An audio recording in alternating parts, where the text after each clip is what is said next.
अस्सलाम वालेकुम। मेरा नाम है डॉक्टर उस्मान। आजकल बहुत ज्यादा जो केसेस आ रहे हैं वो हैं शटिक नर्व के बारे में। शटिक नर्व जो है वो पेशेंट की दब जाती है।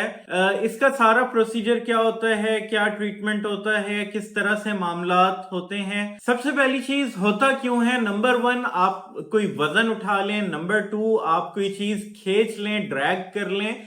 नंबर 3 चीज, आपको कोई झटका लग जाए। या फिर नंबर 4 चीज, मोस्ट इंपॉर्टेंट, जो तकरीबन तकरीबन हम तमाम पाकिस्तानी ऐसे ही करते हैं, वो है सीधा उठना। अब इसके लिए आपने अपने बच्चों की तरबियत में शामिल करना है। अपने जो आपके मामलात हैं उनको बेहतर करने की कोशिश करें।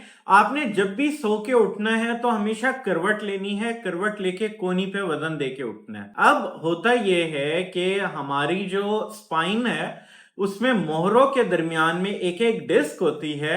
वो डिस्क स्लिप करती है, उसकी वजह से जो रगें होती हैं वो दब जाती हैं।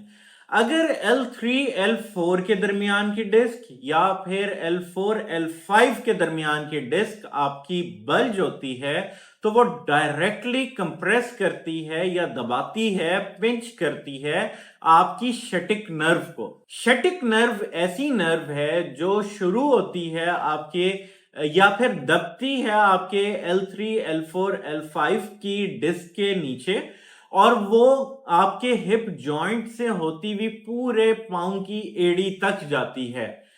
अब इसमें दो तरह की नर्व्स होती हैं। कुछ नर्व्स ऐसी होती हैं जो सिर्फ आपको पेन देती है पट तक।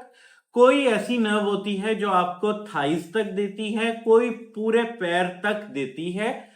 अब इसमें आपको काफ मसल और ये सारी चीजें, इसमें आपको फील क्या होगा, इसमें आपको फील होगा कि आपकी कोई चीज खिंची हुई है, पेन दे रही है, स्ट्रेचिंग है उसमें। अब इसके लिए तरीकेकार जो हमारे फिजियोथेरेपिस्ट यूज करते हैं वो होती है नॉर्मल एक्सरसाइज।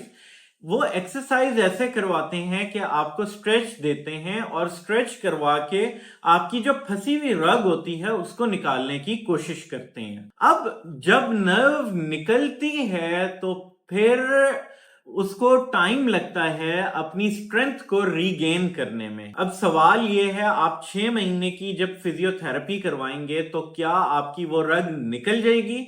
ऐसा पॉसिबल नहीं है। अगर 1 to 2 केस, 100 में से 1 2 3 केसेस ऐसे हों कि निकल जाए तो निकल जाए, अदरवाइज ऐसा पॉसिबल नहीं होता। डेली के डेली पेशेंट जाते हैं फिजियोथेरेपिस्ट के पास, जाके फिजियोथेरेपी करवाते हैं, या फिर कायरोप्रैक्टर्स के पास जाते हैं, जाके वो सेशंस लेते हैं, पटाखे निकालते हैं, बट उनकी जो है डिस्क बल्जेस ज्यादा बढ़ जाती हैं। अब इसमें होम रेमेडी क्या है, आप क्या कर सकते हैं इंस्टेंट रिलीफ के लिए? ये मुकम्मल रिलीफ नहीं है, याद रखिएगा। इंस्टेंट रिलीफ के लिए गर्म पानी लें, उसमें आपने नमक डालना है, किसी बड़े तसले में डालें, ठीक है, और उसमें मतलब पानी इतना गर्म हो जो आपकी बॉडी बेयर कर सके।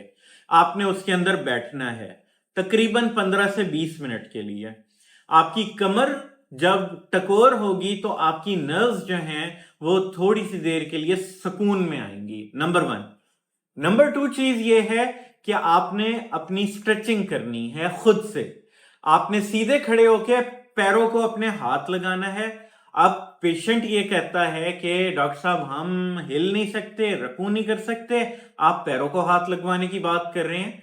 आपने कोशिश करनी है, आज थोड़ा सा झुकें, कल मजीद झुकें, उसके बाद मजीद झुकें, करते करते रकू की कंडीशन पे आए, उसके बाद पैरों को हाथ लगाएं। अब अगर आप हमारे पास आते हैं तो हमारा काम होता है इंस्टेंट आपको थेरेपी देके उसी टाइम रकू और सजदा करवाते हैं। 80 to 90% पेशेंट ऐसे होते हैं जिनको ये मसला दोबारा नहीं आता या सेकंड सेशन लेने की भी जरूरत नहीं पेश आती, और कुछ केसेस ऐसे होते हैं जो 2 से हद मार के 3 मरतबा उनको आना पड़ता है। अब इसमें पॉजिटिव चीज ये है, नंबर 1 आपको इंस्टेंटली क्योर मिल रहा है। नंबर 2 चीज, फिजियोथेरेपी में आपको, जैसे मैंने आपको बताया, 4 से 6 महीने आपको थेरेपी लेनी पड़ती है। हमारी 1 2 हद 3 थेरेपीज होती हैं, वो भी 20 दिन या महीने के गैप से होती हैं। उसके बाद आपको जो ट्रीटमेंट लेना है उसमें आपको सिर्फ एक मल्टीविटामिन लेना है, कोई सा भी मल्टीविटामिन जो आपको पसंद हो,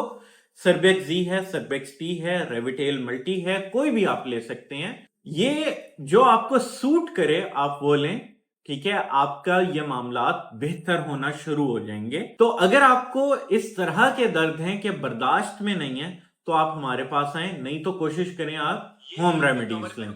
मजीद ऐसी वीडियोस के लिए हमारे चैनल को लाइक करें, सब्सक्राइब करें और कमेंट सेक्शन में अपनी राय का इजहार जरूर करें।